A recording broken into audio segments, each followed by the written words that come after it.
మరో breaking news చూస్తున్నాం. మాజీ హెడ్ ఎండిఏ డైరెక్టర్ శివబాలకృష్ణ కేసులో సంచలన విషయాలు బయటకు వస్తున్నాయి.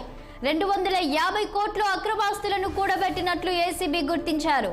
2014 ఎకరాల భూములు, 29 ప్లాట్లు, తెలంగాణతో పాటు విశాఖలో ప్లాట్లు, 19 ఓపెన్ ప్లాట్లు, 7 అపార్ట్మెంట్ ప్లాట్లు, 3 విల్లాలు ఉన్నట్లు గుర్తించారు. ఈ కేసు విషయంలో అధికారుల పాత్రపై సమగ్ర దర్యాప్తు చేస్తున్నామని అధికారులు తెలిపారు. హెచ్ఎండిఏలో కీలక ఫైల్స్ ను స్వాధీనం చేసుకున్నారు.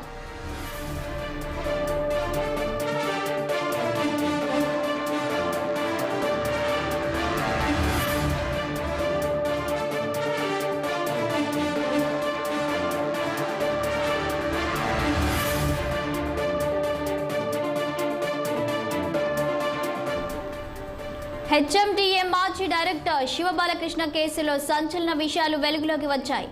250 కోట్ల రూపాయల అక్రమాస్తులు కూడబెట్టినట్లు ఏసీబీ అధికారులు గుర్తించారు. 8 రోజుల పాటు ఆయన్ను ప్రశ్నించిన అధికారులు కీలక వివరాలు రాబట్టారు. రియల్ ఎస్టేట్ రెగ్యులేటరీ అథారిటీలో పనిచేసిన కాలంలో స్థిరాస్తి సంస్థలకు మంజూరు చేసిన అనుమతుల వ్యవహారంపై ఏసీబీ ప్రధానంగా దృష్టి సారించింది.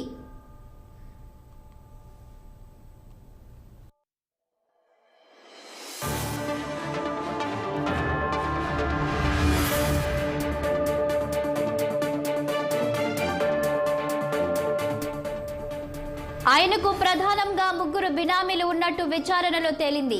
214 ఎకరాల భూమి, 7 ఇళ్లు, 1 విల్లా ఉన్నట్టు గుర్తించారు. శివబాలకృష్ణ కుటుంబ సభ్యుల పేర్లపైన 29 ప్లాట్లు ఉన్నట్టు తేలింది.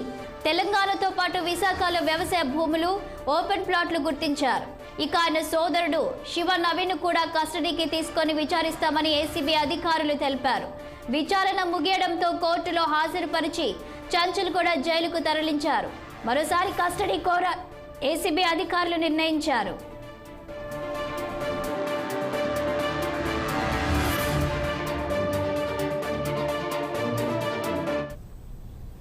దీనిపై పూర్తి డీటెయిల్స్ మా క్రైమ్ రిపోర్టర్ మణికంఠ అందిస్తారు.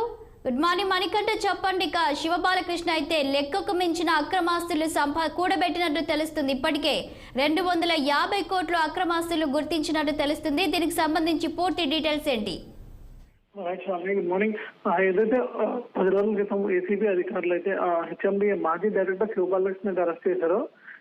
అతని నుంచి అనేక విచారణలో అనేకమైన నిజాలు అయితే బయటపడుతున్నాయి. సోదాలు జరిపి బ్యాంకు లాకర్లే కానీ, బినామీల పేర్ల మీద కానీ, అటు వాళ్ళ భార్య పేరు మీద మరియు బంధువుల పేరు మీద, ఫ్రెండ్స్ పేరు మీద కూడా చాలా ఆస్తులు అయితే కూడగట్టారని చెప్పుకోవచ్చు.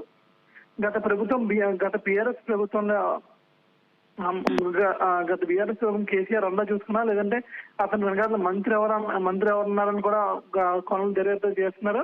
కాకపోతే అతని లాకర్లు ఏదైతే 8 లాకర్లు ఉన్నాయో, 8 లాకర్లో కూడా భారీ ఎత్తున బంగారం కానీ, నగదు కానీ కూడా బయటపడిందని చెప్పి తెలియజేశారు. దాంతోపాటు 8 రోజుల విచారణలో 214 ఎకరాల భూమి అయితే కొనుగోలు చేశారని చెప్పి ఆయన పేరు మీద అయితే ఉందని చెప్పారు. అదేవిధంగా మొన్న ఒక 2 రోజుల క్రితం విచారణలో అయితే వాళ్ళ బినామీలందరికీ హోండా సిటీ కార్లు అయితే గిఫ్ట్ ఇచ్చారని, ఒక 2 నెలల క్రితం హోండా సిటీ కార్లు అయితే గిఫ్ట్లు ఇచ్చారని అయితే తెలియజేశారు.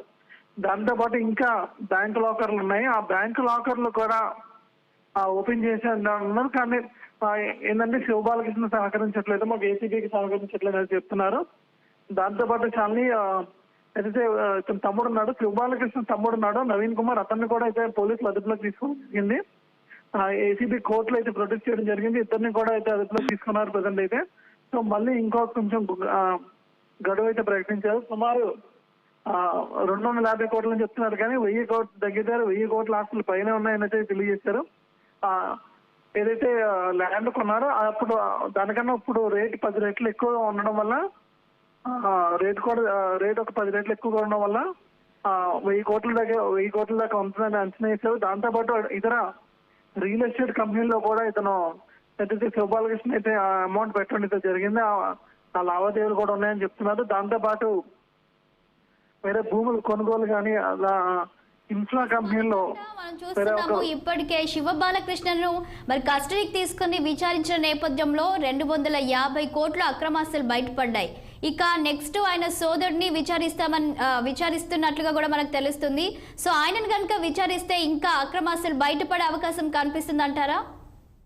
ఖచ్చితంగా కనిపిస్తుంది చాలా. ఎందుకంటే వాళ్ళ సోదరుడు మీద బంధువుల పేరు మీద ఎక్కువ ఆస్తులు రాశారని చెప్తున్నారు. సో సోదరుని కూడా సోదరుడు నవీన్ కుమార్ ఉన్న అతని బ్యాంక్ అకౌంట్ కానీ అతని ఏదైతే నవీన్ కుమార్ వాళ్ళ సోదరుడు నవీన్ కుమార్ వాళ్ళ బంధువులు కానీ లేదా అతని ఫ్రెండ్స్ మీద కూడా నిఘా అయితే పెట్టనున్నారు ఏసీబీ అధికారులు. వాళ్ళని కూడా విచారణ జరిపి ఎవరైతే ఇతను సన్నిహితంగా ఉంటారో వాళ్ళని కూడా విచారణకైతే జరపాలని చూస్తున్నారు ఏసీబీ అధికారులు. Shalini, thank you Manikanta.